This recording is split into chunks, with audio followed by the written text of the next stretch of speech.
8. 수단과 목적의 일치. 우리는 그동안 수단과 목적의 불일치에 대해 언급했고, 너희의 거룩한 관계가 오로지 기쁨만 가져다 주려면 수단과 목적을 어떻게 일치시켜야 하는지에 대해서도 자주 언급했다.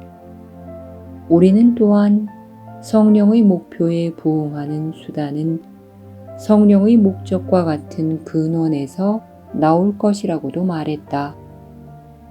이 수업은 아주 단순하고 직접적이기에 일관되지 않은 것이 아무것도 없다.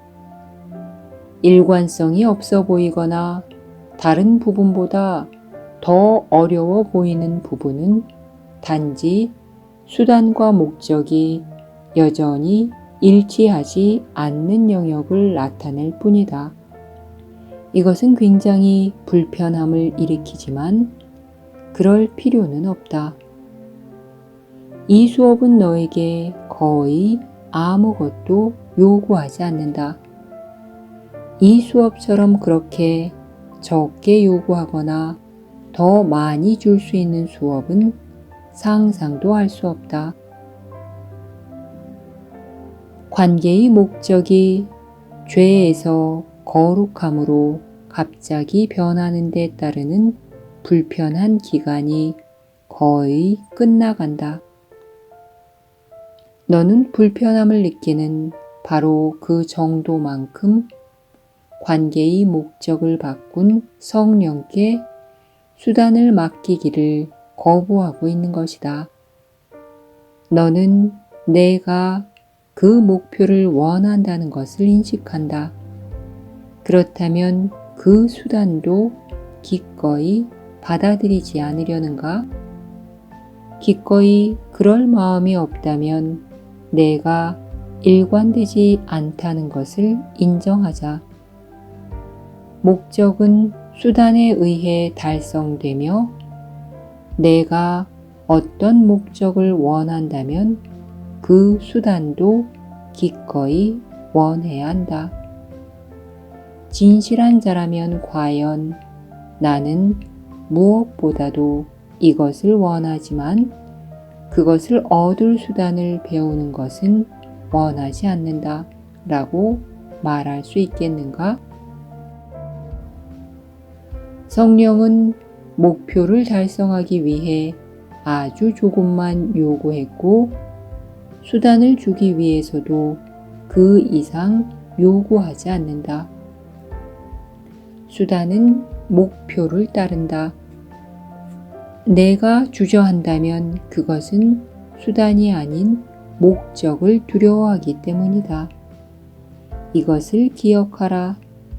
그렇지 않으면 너는 수단이 어렵다고 믿는 잘못을 범할 것이기 때문이다. 하지만 수단이 그저 주어지는 것이라면 그것이 어떻게 어려울 수 있겠는가? 수단은 목표를 보장해주며 목표와 완벽하게 일치한다. 수단을 더 자세히 살펴보기 전에 내가 수단이 불가능하다고 생각한다면 목적을 원하는 마음이 이미 흔들린 것임을 기억하라. 어떤 목표에 도달하는 것이 가능하다면 그렇게 할 수단도 가능해야 하기 때문이다. 형제를 죄 없다고 보면서 그를 몸으로 보는 것은 불가능하다. 이야말로 거룩함이라는 목표와 완전히 일치하지 않는가? 거룩함이란 단지 죄의 결과가 제거되게 하여 언제나 참이었던 것을 인식한 결과이기 때문이다.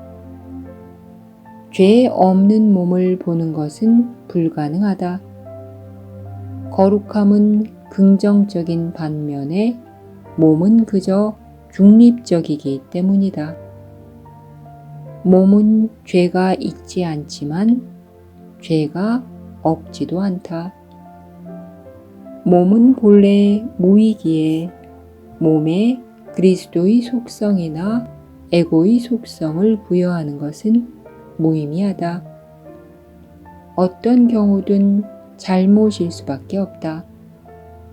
두 경우 모두 그러한 속성들을 그것들이 있을 수 없는 곳에 부여하는 것이기 때문이다.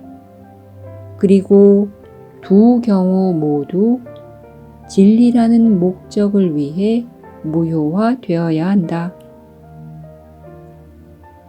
몸은 에고가 거룩하지 않은 관계를 실제적으로 보이게 만들려고 사용하는 수단이다. 거룩하지 않은 순간은 곧 몸의 시간이다. 그러나 여기서 그 목적은 죄다. 그 목적은 환상 속에서나 달성될 수 있으며 따라서 형제가 몸이라는 환상은 거룩하지 않음이라는 목적과 아주 잘 일치한다. 이런 일관성으로 인해 그 목적을 소중히 여기는 동안은 아무도 수단에 의문을 제기하지 않는다. 비전은 소망에 맞춰 조정된다. 왜냐하면 시각은 항상 열망을 따르기 때문이다. 만약 내가 몸을 본다면 비전이 아닌 판단을 선택한 것이다. 관계와 마찬가지로 비전에도 정도가 없기 때문이다. 너는 보거나 보지 못하거나 둘 중 하나다. 형제의 몸을 보는 자는 그에게 이미 판단을 덮어씌운 것이며 따라서 그를 보지 못하는 것이다. 그는 실제로 형제를 죄에 있다고 보는 것이 아니라 전혀 보지 않는 것이다. 죄의 어둠 속에서 그는 보이지 않는다. 그는 어둠 속에서 단지 상상될 수 있을 뿐이다. 그리고 이곳에서 너는 내가 형제에 대해 지닌 환상을 그의 실제에 비춰보지 않는다. 이곳에서 환상과 실제는 분리되어 보관된다. 이곳에서 환상은 결코 진리로 보내지지 않고 항상 진리로부터 감춰진다.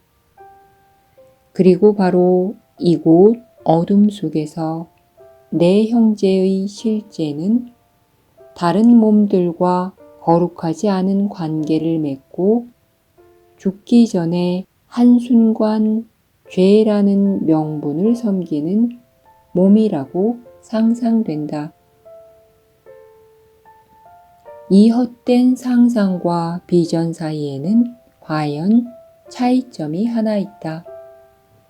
그 차이는 그것들 자체에 있는 것이 아니라 그 목적에 있다. 둘 다 단지 수단일 뿐이며 각각은 그것이 사용되는 목적에 적합하다. 어느 것도 다른 것의 목적에 기여할 수 없다.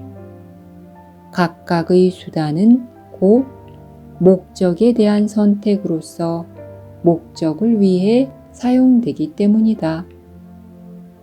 어떤 수단도 그것이 사용되도록 의도된 목적 없이는 무의미하며 그 의도와 분리된 별개의 것으로 가치 있게 여겨지지 않는다. 수단이 실제적으로 보이는 이유는 목표를 가치 있게 여기기 때문이다. 그리고 죄를 목표로 삼지 않는 한 판단은 아무런 가치도 없다. 판단을 통해서가 아니라면 몸은 볼 수 없다. 몸을 본다는 것은 너에게 비전이 없으며 성령이 그의 목적에 기여하라고 제공하는 수단을 거절했다는 표시이다. 거룩한 관계가 어떻게 죄의 수단을 통해 그 목적을 이룰 수 있겠는가? 판단은 내가 자신에게 가르친 것이지만 비전은 내가 가르친 것을 무효화하려는 성령께 배우는 것이다. 성령의 비전은 죄를 바라볼 수 없기에 몸을 볼 수 없다. 따라서 그것은 너를 실제로 이끈다. 너희 거룩한 형제는 환상이 아니며 그를 보는 것이 곧 너희 해방이다. 그를 어둠이 아닌 곳에서 보려고 하라. 어둠 속에서는 그에 대한 너희 상상물이 실제적으로 보이기 때문이다. 너는 그를 배제하려고 눈을 감아버렸다. 바로 이것이 너희 목적이었다.